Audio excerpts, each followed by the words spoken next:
Hello, President Biden. How are you, young man? How you doing? It's been a while, man. How you doing? Last time we talked, I had COVID, and we actually talked so long. By the time we finished, my 14-day quarantine was up. So we had a good conversation. How you doing? I'm doing well. I'm curious because it is election day, and the last time we talked, you weren't president. Now you are, and I think I've been certainly impressed by your legislative accomplishments. I think you've done things. I think you basically kept a lot of the promises you made on the campaign trail. Do you think that that's resonated with the American people? Well, people are really hurting, and they were hurting a lot when we started this campaign. Sure. As you know, DL, we inherited a hell of a mess. Unemployment was sky high. We cut it more than half. Black unemployment was sky high. We've cut it down to one of the lowest rates it's ever been. The fundamental thing I've tried to do is change the whole dynamic how we look at the economy. Right. And that is, I want to build this economy, and I really mean it. You know me well enough to know it, but right. And I want to build it from the bottom up and the middle out. Because when the middle class is doing well, the poor have a shot. They have a ladder up, and the wealthy do fine.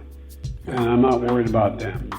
But the other piece of this is, I think is part of it is just changing the whole attitude. I want to completely, thoroughly, not a joke, integrate the black community into everything that's going on. I've appointed more African American judges. I put the first black Supreme Court justice on the court. My staff is significantly more African Americans than most administrations. I want to make sure that we provide for some funding for first-time home buyers and a small business so they could have a shot.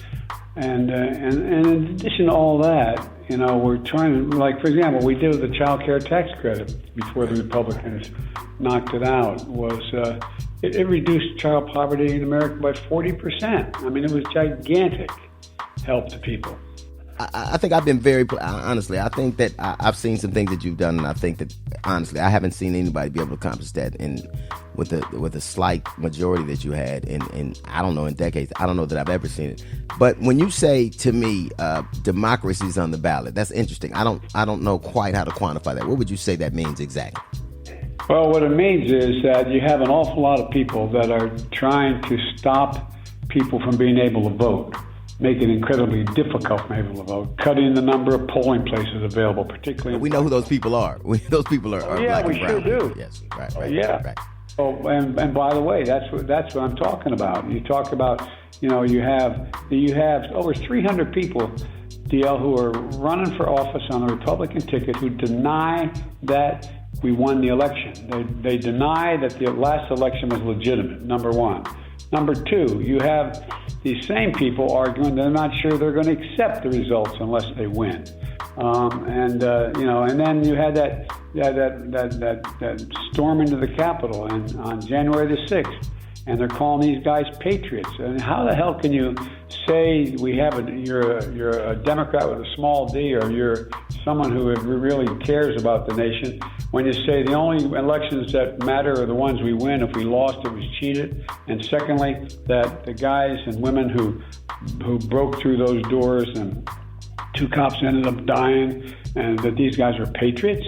For God's sake. It befuddles me. But yet those people are on the ballot. And in some places, they're doing very well. It's a very close election. And it is going. That's one of the reasons we're talking right now, is to make sure that people exercise the right that people are so determined to make sure they don't have. One more thing I know you got to go. But I do want to talk about crime, because they have used it as if it was a cultural, like it specifically. You would think that everybody lived in Chicago, every black person lived in Chicago, but it's always used as a whipping boy. Crime is up across the country. Blue states red. Whether you have a Democratic governor or a Republican governor, mayor, such.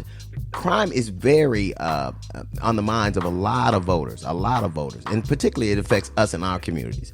What can you do to make sure that our communities start to enjoy some of the safety that we hear about all the time? Guns, guns, guns, guns, guns, guns. That's what's really up is murder and injury from guns.